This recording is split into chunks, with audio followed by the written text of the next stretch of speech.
గురువుగారు ఇక తదుపరి రాశి మకర రాశి. అవును. మకర రాశి వారికి ఏ విధంగా ఉంది ఏప్రిల్ మాసం అంతా కూడా చెప్పండి? మకర రాశి అనగానే చాలా మంది జ్యోతిష్కులు చెప్పే మాట ఒకటి ఏమిటంటే మొండి రాశి అని.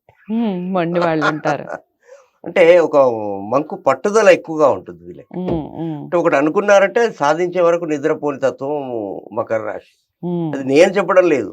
సారావళి, తర్వాత జాతక రత్నాకరము, జాతక పారిజాతం లాంటి గ్రంథాల్లో చెప్పారు మహాత్ములు ఏనాడు. ఇప్పుడు చెప్పే మాట కాదు ఇది. అయితే ఎందుకంటే మకర రాశికి అధిపతి కుంభరాశికి అధిపతి శనే. ఓకే. కానీ మకర రాశిలో శని ఉన్నప్పుడు బలం ఎక్కువగా ఉంటుంది, కుంభరాశిలో ఉన్నప్పుడు ఉండదు.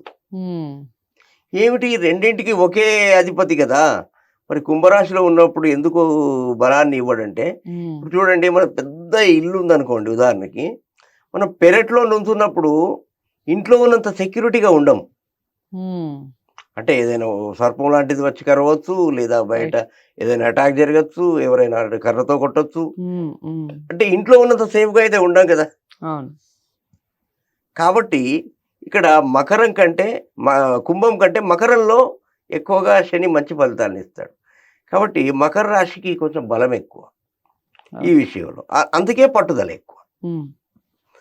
తర్వాత మకర రాశికి ఈసారి చూసినట్టయితే వీరికి ఒక హృదయపూర్వకమైన సూచన ఏమిటంటే మాటలే మంత్రాలుగా పనిచేయాలి.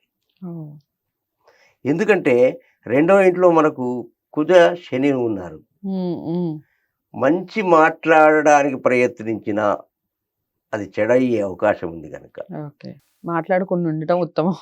మాట్లాడాలి, కానీ మంచి మాట్లాడితే అయిపోతుంది. అంటే మంచి మాట్లాడినా చెడు వెంటబడేలా ఉంది అంటే మౌనం వహించడం అంటే కొన్ని సందర్భాలు అది ఎదుటి వ్యక్తిని చూసి మాట్లాడతాం మనం, అంతే కదా. ఇప్పుడు అనవసరంగా బస్సులో వెళ్తున్నాం, వేరే వాళ్ళను పక్క వాళ్ళను మాట్లాడించకుండా మనం ప్రశాంతంగా కూర్చుంటే అయిపోతుంది. వాళ్ళు ఎవరైనా ఏదైనా సమాధానం పడితే సమాధానం చెప్పి మౌనంగా ఉంటే అయిపోతుంది. కానీ మీది ఏ ఊరు, మీది ఎక్కడ, మీది ఏ జిల్లా, నేను మీ ఊరికి వచ్చాను, నేను జ్యోతిష్కుని, ఇవన్నీ మొదలు పెడితే ఏదో ఒకటి అవుతుంది కదా.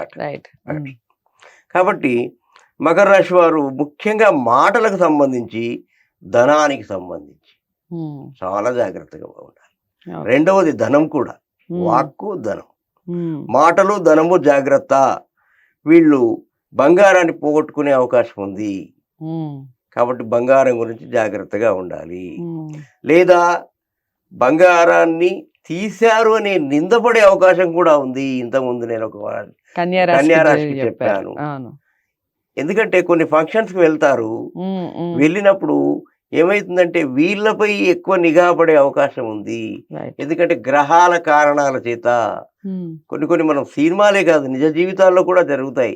చేయని శిక్షకు నింద అనుభవించినటువంటి మొన్నటే జరిగిన ఒక 15 రోజుల కింద జరిగిన సంఘటన. ఒక పెళ్లికి వచ్చారు, ఇల్లు సరిపోలేదు, బంధువులు ఎక్కువగా వచ్చినప్పుడు ఎలా సరిపోతుంది. వాళ్ళు ఏం చేశారంటే వాళ్ళకు పరిచయం ఉన్న బావగారు రండి మా ఇంటికి వెళ్దామంటే వచ్చారు. అయితే ఆ అమ్మాయి కొత్తగా బ్రాస్లెట్ ఇప్పించారట, ఏదో 40-50 వేలు పెట్టి. ఆ రాత్రి బాగా డ్యాన్స్ చేసింది. ఇప్పుడు పిల్లలు ఎలా, మగ పిల్లలతో పాటు ఆడపిల్లలు కూడా డ్యాన్స్ చేస్తున్నారు కాబట్టి ఆ డ్యాన్స్లో ఎప్పుడో వెళ్ళిపోయింది అది.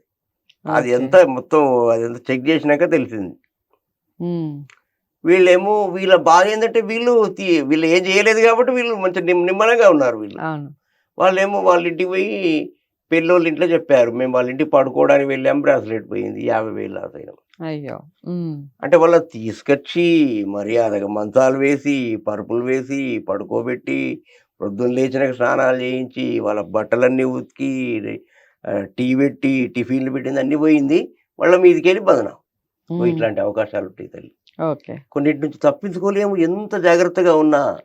కాబట్టి భగవంతుని వదిలేసేయాలి. సాంబ సదాశివ సాంబ సదాశివ, సాంబ సదాశివుని ధ్యానించడం మంచిది కుంభరాశి మకర రాశి వాళ్ళు ఈ మాసం అంతా కూడా. ముఖ్యంగా సంధ్యావేళలో ప్రదోష కాలంలో హిమవత్పర్వతం నుంచి శ్రీశైలానికి వెళ్తాడు అని లింగ పురాణము శివపురాణంలో ఉంది. అది నిన్నమున్నటి విషయం కాదు, ఎప్పుడో చెప్పబడింది. కాబట్టి సాంబ సదాశివుని జ్ఞాపకం. అయితే ఓం నమః శివాయ అనే దాంట్లో శివ నీకు నమస్కారం అనే అర్థమే ఉంది, కానీ అమ్మవారు లేరు. అమ్మవారు లేనిది శివశక్త్యా యుక్తో యది భవతి అన్నాడు శంకరాచార్యుడు. మరి అమ్మవారు లేనిది అయ్యవారికి బలం లేదు. అమ్మ ఉంటేనే అయ్యవారికి శక్తి ఉంటుంది. కాబట్టి స అంబ సదా శివ. సదా అంటే ఎల్లప్పుడు, శివ అంటే ఆనందాన్ని చేకూర్చేవాడు. అంటే అమ్మతో కూడి ఉన్నప్పుడే అందరికీ ఆనందాన్ని పంచేవాడు, ఇచ్చేవాడు, రక్షించేవాడు అని అర్థం. కాబట్టి సాంబ సదాశివ అనాలి. ఇప్పుడు నమో నారాయణాయ అని అనకూడదు, లక్ష్మీనారాయణాయ అనాలి. వాస్తవానికి అమ్మెటు పోతుంది.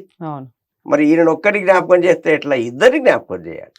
సో మకర రాశి వారు కూడా అంతా బాగానే ఉందండి, మాసం అంతా కూడా బాగుంది. కాకపోతే కొన్ని విషయాల్లో జాగ్రత్త వహించాలి.